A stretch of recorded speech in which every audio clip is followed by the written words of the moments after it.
we have two kinds of consciousness. One I will call the spotlight, and the other the floodlight.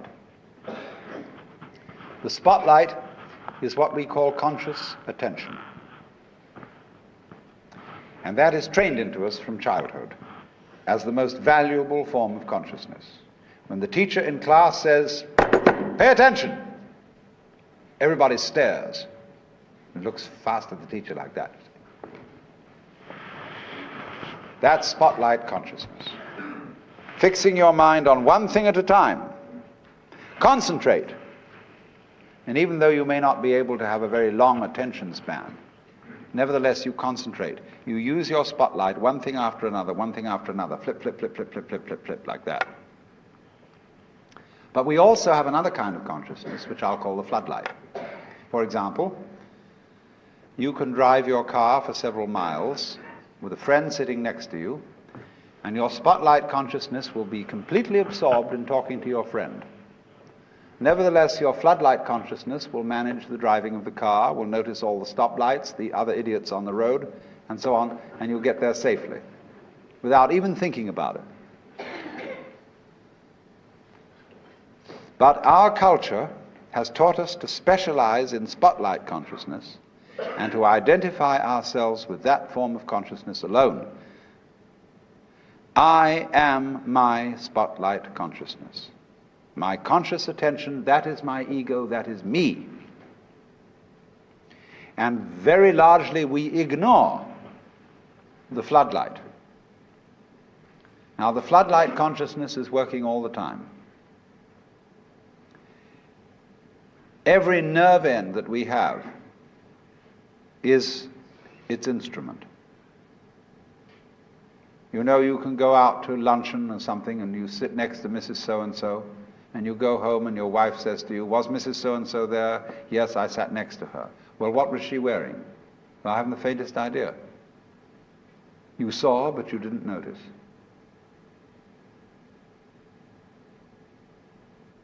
Now, because we have been brought up to identify ourselves with the spotlight consciousness,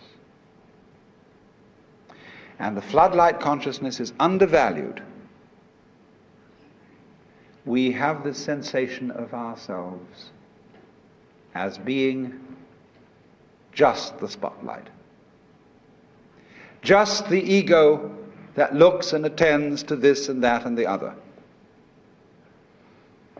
And so we ignore and are unaware of the vast, vast extent of our being. People who by various methods become fully aware of their floodlight consciousness have what is called a mystical experience,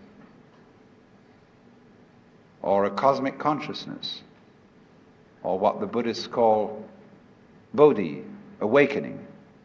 The Hindus call maksha, liberation, because they discover that the real deep, deep self, that which you really are, fundamentally and forever, is the whole of being. All that there is, the works, that's you. Only that universal self that is you has the capacity to focus itself at ever so many different here and nows. So when you use the word I, this, as William James said, is really a word of position, like this or here. Just as a sun or star has many rays, so the whole cosmos expresses itself in you, in you, in you, in you, in you, with all the different variations. It plays games. It plays the John Doe game, the Mary Smith game. It plays the beetle game, the butterfly game, the bird game, the pigeon game, the fish game, the star game. Just like these are games that differ from each other, just like backgammon, whist, bridge, poker, pinochle, or like waltz, mazurka, minuet, and so on. It dances with infinite variety. But every single dance that it does, that is to say, you is what the whole thing is doing.